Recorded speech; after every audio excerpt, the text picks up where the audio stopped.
on. You just did.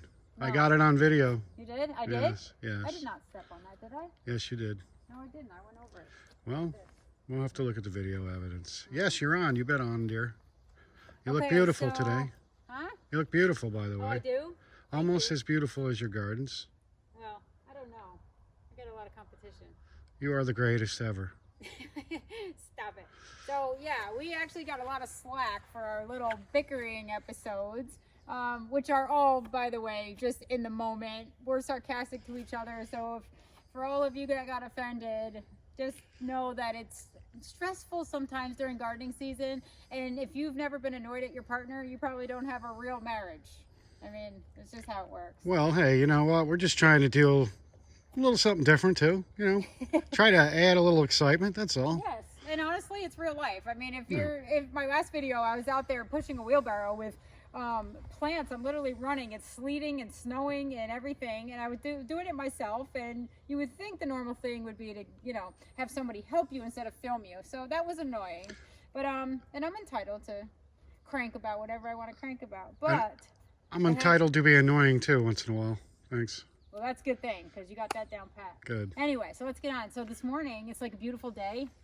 I love cloudy days. I love when it's going to rain. Everything just smells better. It looks better. And this garden is really filling out. So I wanted to just do like a quick sweep through.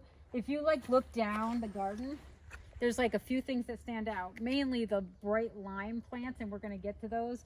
But this isn't filled in yet, and it still looks pretty. So if you have gardens that are kind of like coming up and they're boring, here's some things that you can add to it in the spring that look amazing. So this here, this is lungwort. It's pulmonaria. Gets beautiful little blue flowers. The foliage looks good even after the blooms are gone. Up here, same thing. Look at, they look like little forget-me-not flowers. See the blue? That is a Jack Frost Brunera. It looks like you have a different flower color right here. Yes, those are, well, one is just the regular blue. This is Opal Splash lungwort. So there's different varieties. Those are mixed. And they actually, the blue one's self-seeded because those were all Opal Splash. But I had a different variety here and they kind of just make their way over there. Oh, this is an epimedium. Check out the color of the foliage on this.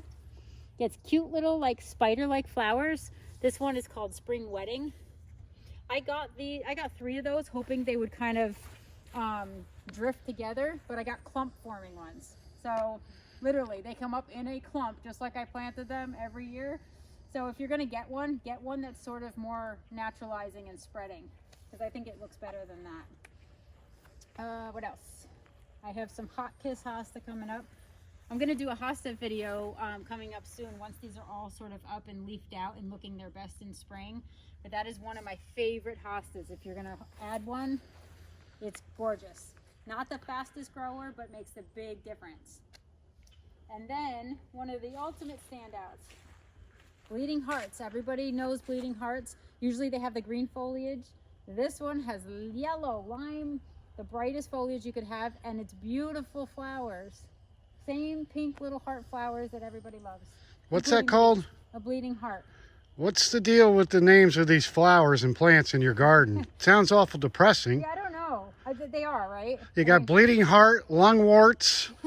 It sounds more like a hospice garden, not a hosta garden. Oh, yeah, you're kind of right. Maybe. Sorry. Yeah, well, no, it's kind of right. But at least they look pretty. They don't look like they're dying, although the names are a little morbid. Anyway, last year I added this path. I put some red garden stones. And I added mini hostas along the edge. And I added some brighter pops to pull from the bright yellow and the bleeding heart and the grass. And then I added a curly fries. That hosta, see if you can go up there and get a close-up. Check out the ripples on that leaf. It's like the most amazingly cool hosta ever. What is that Isn't called? it cool? This is curly fries. It's so cute. It's like, I don't know, it's just kind of frazzled and it looks amazing. I added some white rock also here just because I didn't have anything to put there. I have a praying hands that I bought last year and I just now planted it. It stayed in a pot the whole winter and it made it fine, so I forgot about it. Maybe you should put the praying hand next to the lungwort. What do you think? There we go. I'm changing the vibe in the garden. And this one is called El Nino. That actually turns like bluish and white. I put it in too sunny of a spot last year, so I had to take it out because all the leaves burned. My bad. But anyway, it's back, and good thing about hostas, they're pretty resilient and tolerate a lot of neglect. What else? This little cutie, this is lime, but it has a white edge on it. It's a really thin white edge. I cannot remember what the name is. I'll try to look in my receipts and find out and remember. I need tags. I need a tagging system. So deer don't eat hosta, or they do? Well, they do.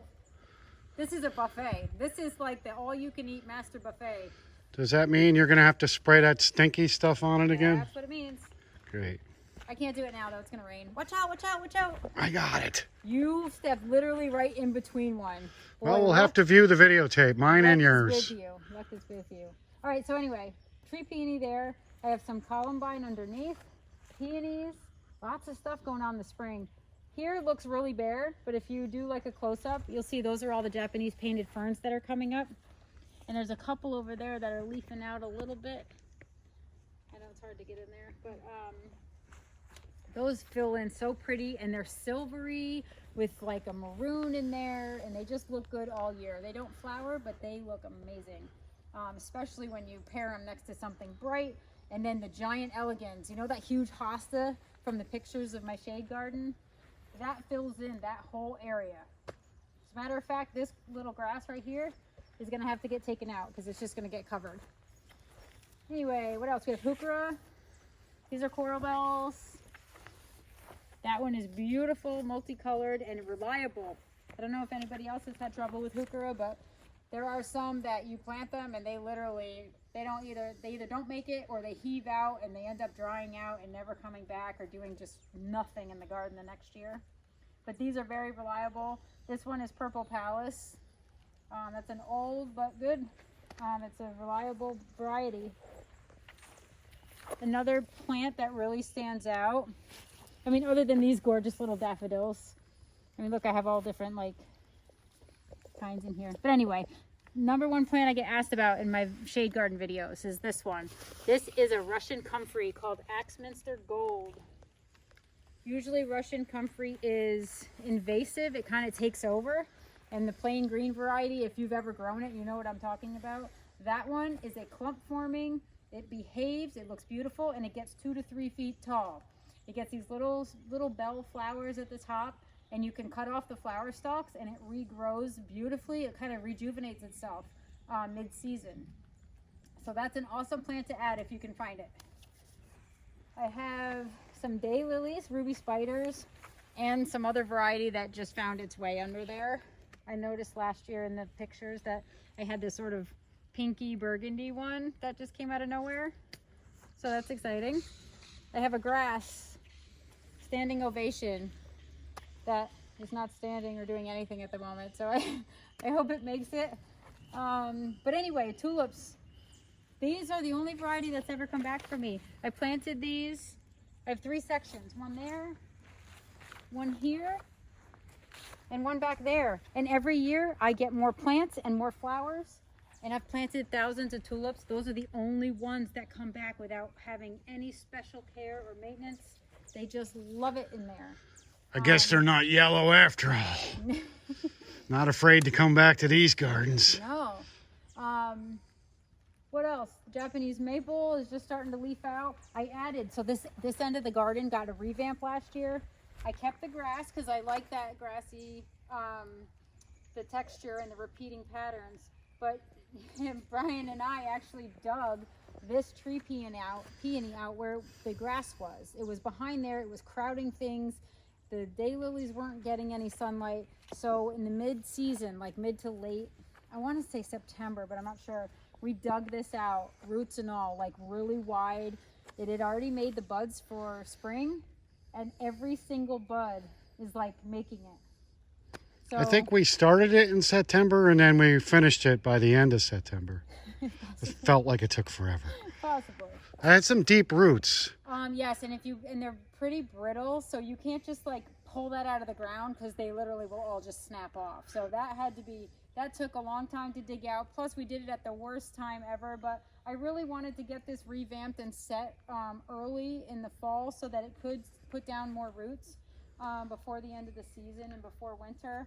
And it did amazing. I really lucked out with this. What is the best month to transplant one of those? Fall.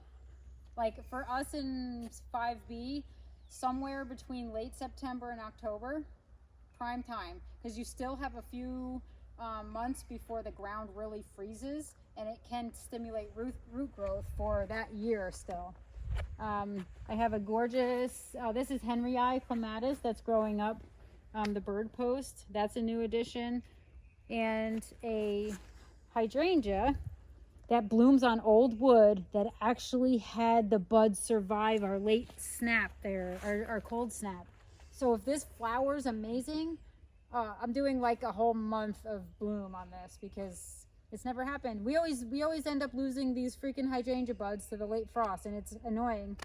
But I think if we can hold out, I mean, it's not May yet, so our last frost date is in like May, third week in May. So it could happen, but if it survived the last one, I'm pretty happy about it.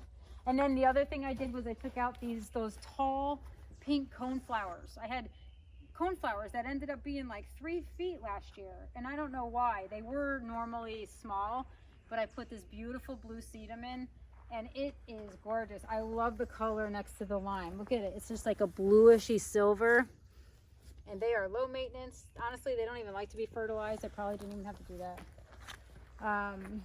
Yeah, so lots of color.